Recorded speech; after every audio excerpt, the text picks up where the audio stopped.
जगह हम इसका प्रयोग कर देते हैं। अरे वो गोस्वामी जी ने लिखा है, ढोल गवार शूद्र पशु नारी सकल ताड़ना के अधिकारी।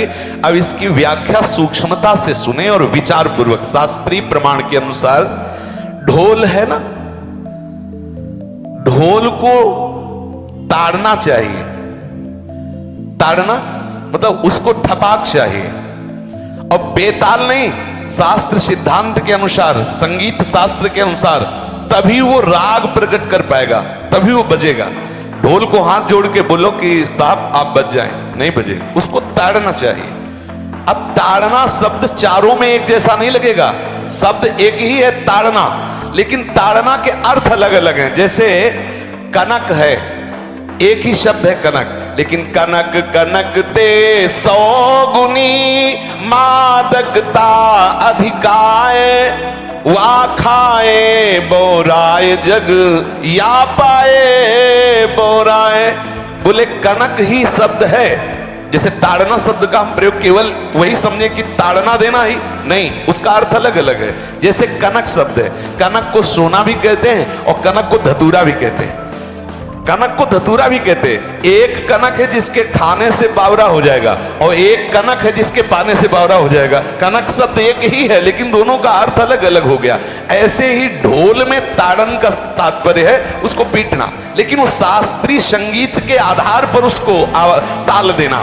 ताल देने से ही वो राग प्रकट करता है, आनंद की उमगन करता है, ना कि प्रार्थना करने से। समझ रहे?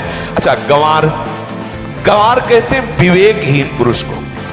विवेकहीन पुरुष को कोई कार्य दे दो और उस पर दृष्टि न रखो तो कार्य नष्ट हो जाएगा। वहां ताड़ने का तात्पर्य उसको पीटना नहीं है, उस अविवेकी गंवार पर दृष्टि रखो। जो आपने कार्य सौंपा है, जो भी कार्य उसका है, उस अविवेकी पर दृष्टि रखना ताड़ना हुआ। उस पर दृष्टि रखो, क्योंकि वो अविवेकी है, गंवार है, वो कार्य प्रणाली ठीक जानता नहीं। आप जहां त्रुटि होता संभाल लेना तो वो संभल जाए, क्योंकि वो गंवार है। और शूद्र, शूद्र का तात्पर्य होता शूद्र, वैसे जो वर्ण व्यवस्था में शूद्र का प्रादुर्भाव सबसे श्रेष्ठ जगह से प्रादुर्भाव है।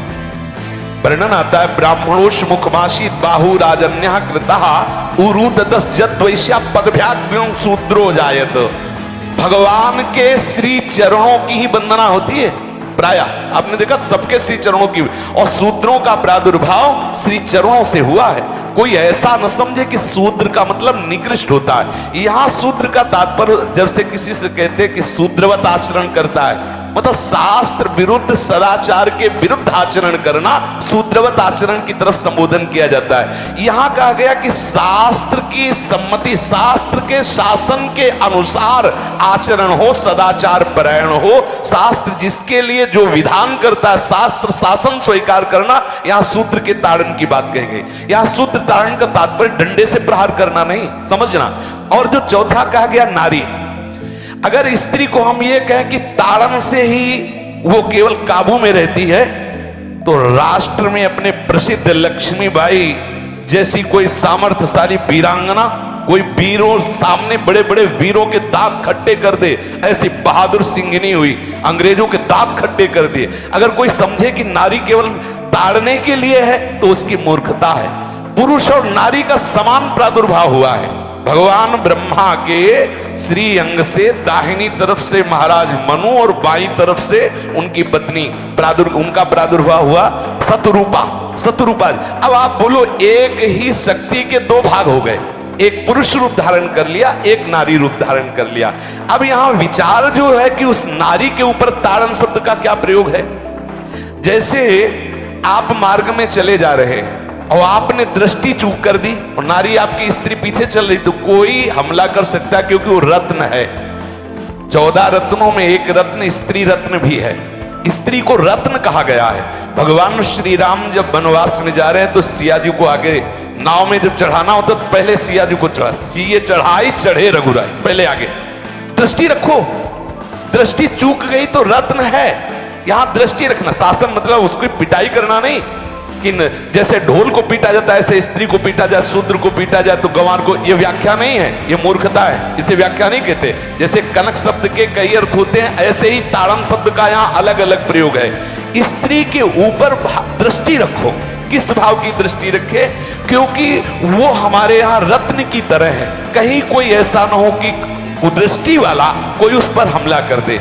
आप पाणी ग्रहण संस्कार में रक्षा का भी सूत्र बताया जाता है कि आपको अभी ये समर्पित है, आप इसकी रक्षा करें। हमारे शास्त्रीय सिद्धांत में देखो, कभी भी स्त्री को अकेला छोड़ने का सिद्धांत नहीं पाया गया। अगर शास्त्रीय सिद्धांत, बच्ची है तो माता पिता के शासन, थोड़ी बड़ी हुई तो भाई आदि के बीच में, और बड़ी हुई तो पति के, और बड़ी हुई तो पुत्रों के, मतलब एक सानिध्य का एक दृष्टि रखी गई है कि यदि आप अपनी दृष्टि में रखेंगे तो उसका अमंगल नहीं होगा, उसका हित नहीं होगा। ये जो जैसे मानो कोई सी स्त्री को अकेला कोई पा गया और कुमार्गगामी वृत्ति वाला हुआ, तो आज जो घटनाएं सुनने को मिलती हैं, अगर हमारी दृष्टि हो उस पर तो ऐसा नहीं हो सकता। और दूसरी बात यह है कि स्त्री को बुद्धि स्वरूपा भी माना गया। भगवान से भीष्म जी कहते हैं, मैंने अपनी कुंवारी कन्या बुद्धि को, हमारी कुंवारी कन्या है बुद्धि, सदैव सुरक्षित रखा है, आज आपके चरणों में समर्पित करते हैं। तो शास्त्र शासन के द्वारा बुद्धि को सदैव अपने अधीन रखो, कहीं बुद्धि कुमार्गगामी ना हो जाए। यहां स्त्री के ताड़न का केवल एक सूत्र है कि आप उस पर दृष्टि बनाए रखें, कहीं स्त्री रत्न कहीं अपवित्र ना हो जाए, कहीं दूसरे का किसी तरह से कुमार्गगामी लोगों का ऐसा कोई बर्ताव ना हो जाए, इसलिए सावधान। वहां उसको पीटने का शब्द नहीं है कि ढोल गवार शूद्र परशुनारी सकल ताड़ना के अधिकारी। ताड़ना का तात्पर्य वहां पीटना नहीं तो विद्वता में देखो तो एक से एक, साधुता में देखो तो एक से एक, वीरांगना देखो एक से एक, ऐसा नहीं कह सकते, क्योंकि जो सामर्थ्य पुरुष में वही सामर्थ्य भगवान ने स्त्री में भी दी, क्योंकि भगवान के ही दो रूप हैं, एक स्त्री और एक पुरुष, समझ रहे ना। तो इसमें एक ताड़न शब्द का कई अर्थ होता है। भगवान की साक्षात शक्ति स्त्री है। अगर कोई इस भाव से देखे कि स्त्री तो केवल ताड़ना, मतलब केवल गाली दे के बात करना, ऐसा नहीं। जिस घर में स्त्री का अपमान होता है उस घर का नाश हो जाता है, निश्चित हो जाता है। आप देखिए, रावण का सत्यानाश हो गया जगदम्बा सीता के प्रति, दुर्योधन का सत्यानाश हो गया द्रौपदी के प्रति। जहां स्त्री का अपमान हो जाए, अगर कोई ये समझे कि स्त्री केवल मतलब जैसा हम चाहें वैसा व्यवहार करे, तो अगर नाश ना हो जाए तो हमें बता देना, क्योंकि भगवान की वो शक्ति है। अगर उसे तुम सोचो कि हम ताड़न करें, जैसे ढोल को ताड़न करें ऐसे ताड़न करें, तो तुम्हारा नाश हो जाएगा। बिल्कुल सच्ची बात समझ लीजिए।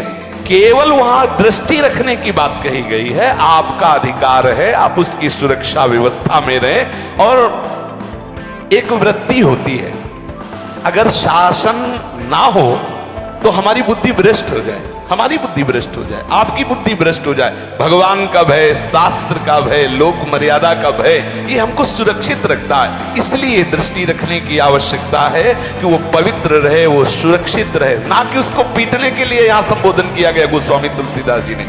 इसलिए सावधानी पूर्वक अपनी वृत्ति को पावन रखते हुए महापुरुषों के वचनों को समझने की चेष्टा की जाए। गोस्वामी जी ने जो यहाँ कहा, ढोल गवार शूद्र परशुनारी सकल ताड़ना के अधिकारी, तो ताड़ना का अलग अर्थ है, अलग अलग। जैसे ढोल में ताड़ना, तो वैसे ही सब जगह नहीं ताड़ना लगेगी। आप देखो, पशु जो है, चालक जो घुड़सवार होता है उसको ताड़ना एड़ी से देता है। अब चालक जो होता है घुड़सवार एड़ी से, किसान जो होता है वो बैल को बोलता है दाहिने, जैसे हल जोतने होता है बाएं, वो भाषा समझता है, बाएं मुड़ जाए, और नहीं मुड़ता तो पीछे अरई है एक छड़ी, उससे वो इशारा देता है, वो समझ जाता है। पशु को अपने इशारे से चला लेते। अब उससे कहे, खड़ा होकर हाथ जोड़ के कहे कि भैया बैल देवता अब थोड़ा दाहिने मुड़ जाओ, तो नहीं मुड़ेगा। जब लगाम पकड़ी और थोड़ा ताड़न किया और बोले दाएं, तो फौरन दाहिने मुड़ गया। आप देखो, जो बैलगाड़ी चलाते हैं, घोड़ा गाड़ी चलाते हैं, ऊंट चलाते हैं, तो पशु शासन के द्वारा उसको इशारे से किधर चलना है उसको इशारा बता दो। अलग अलग जगह इस ताड़न शब्द का अर्थ प्रयोग किया गया है।